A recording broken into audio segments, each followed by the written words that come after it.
thank you, Mrs. Claus. Hi, Ray here. You'll know if you watched my Christmas greeting video that I received a GoPro Hero8 camera as a Christmas present from Mrs. Claus. And so in this video, I'm going to unbox it and set it up for cinematic style video.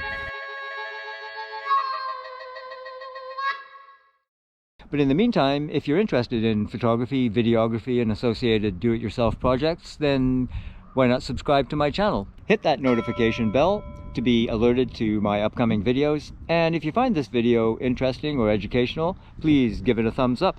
So, let's get to it. The munificent Mrs. Claus bought me the special bundle edition, which includes some kind of medieval torture device, an extra battery, and a little tripod holder thingy. You got your time warp 2, hypersmooth stabilization, 1080p live streaming, you never know, 4K at 60 frames per second, 1080 at 240 for slow motion, 8 times slow-mo, 12 megapixel still camera, probably won't use that, live burst, super photo HDR, please no, raw photo, voice activation, and all that other good stuff. Okay, enough with that. Let's see what's inside.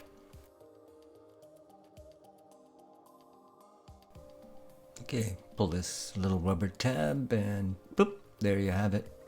Nice looking little unit.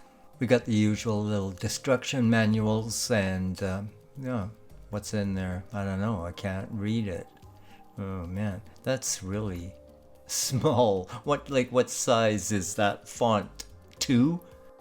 Some other stuff that's likely packed with important information. And if you have any questions, well, you can just chat with the GoPro experts. The special bundle comes with a 32 gigabyte micro SD card, but I also bought a bigger, better, faster 128 gig card. USB cable, I presume we'll need that in a minute to charge it. And here's that medieval headband, probably won't use that, you never know. We've got our usual array of mounts and 2 batteries. A little extra one here, but no charger. And I've been looking forward to checking out this little tripod handle. And yeah, that doesn't look bad. Well, maybe. Also extends for people with, I don't know, really tall heads. Okay, let's open that door to the inner set. What the?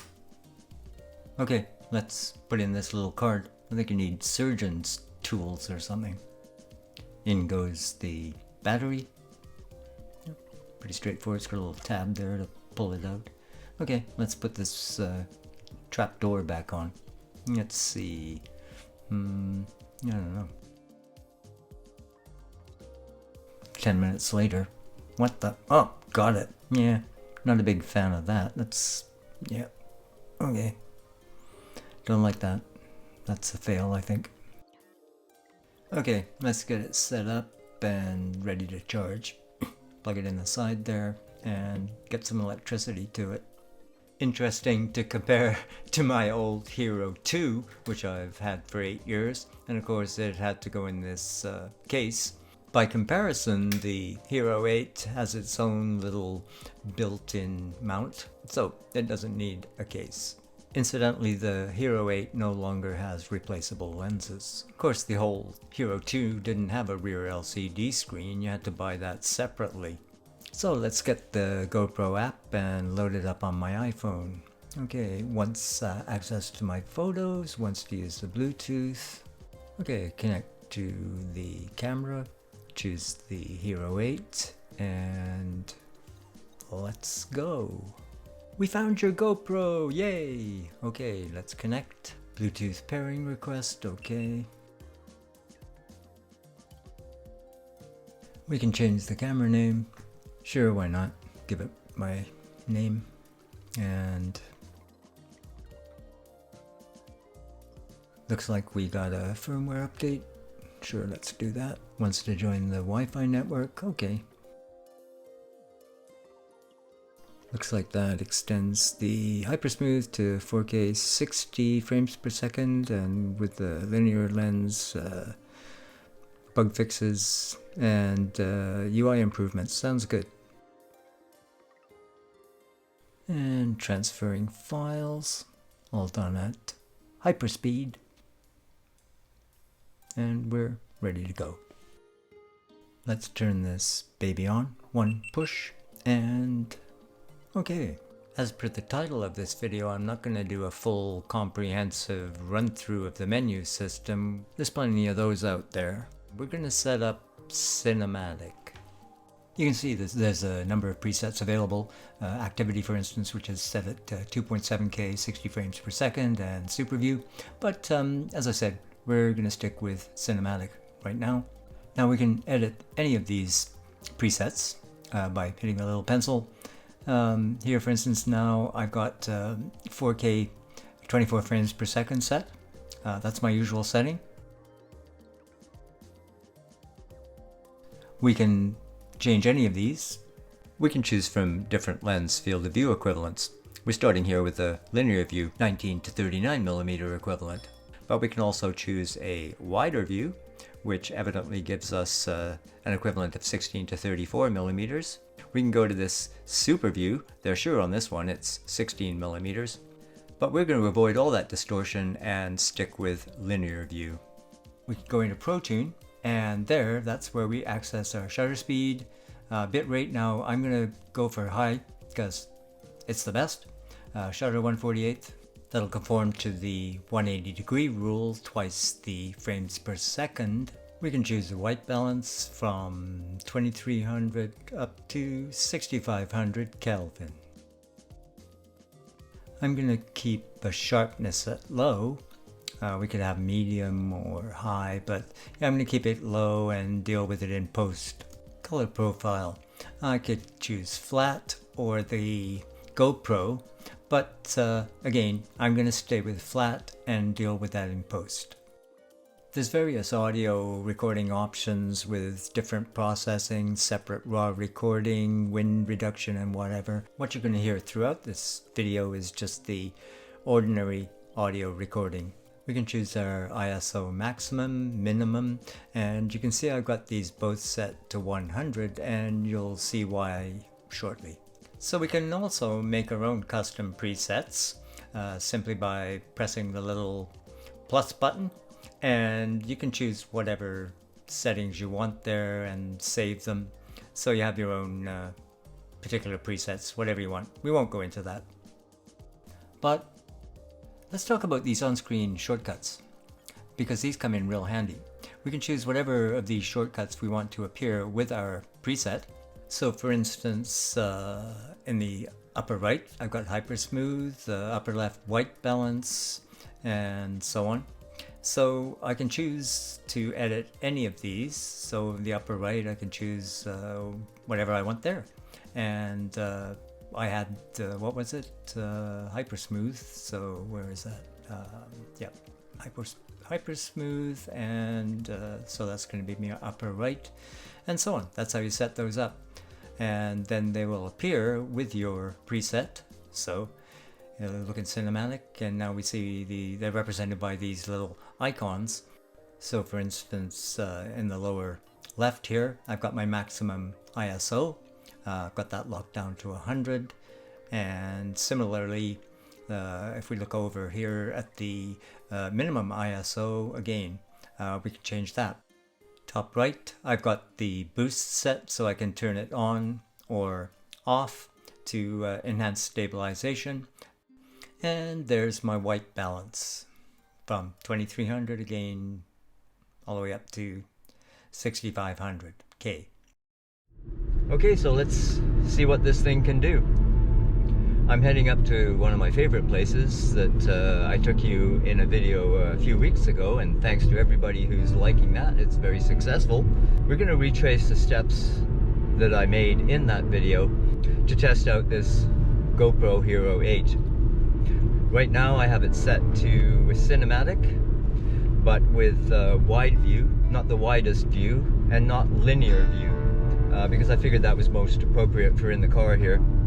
So yeah, cinematic.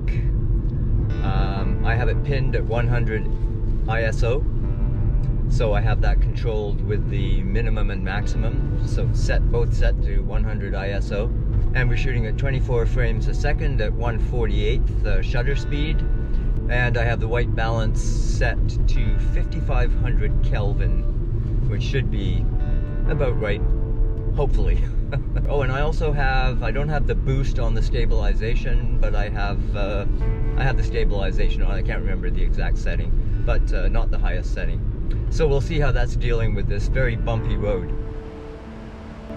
I came here a few weeks ago to do my touchscreen pull focus using the Nikon Z6, and at that time, using the Nikon Z6, I shot moving down this trail using the IBIS, or in-body image stabilization. So I've come back here with the GoPro Hero8 Black to do the same little trail and see what it looks like with the GoPro stabilization. I forget what they call it, but anyway, here we go. Let's check out this little trail.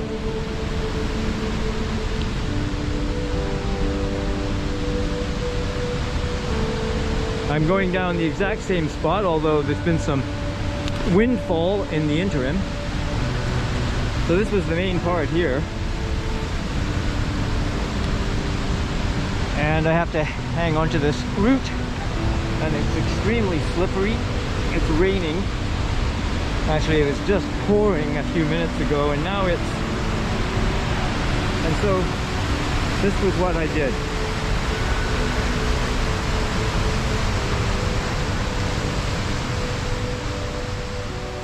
Now let's try the final little approach, steep part here, using the boost mode for the stabilization in the GoPro Hero 8. Same thing.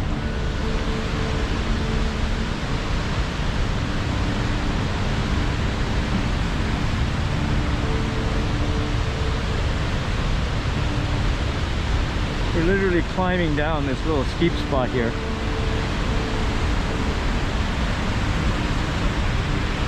Try and be as gimbal as I can. A nimble gimbal. Okay, let's get out of here.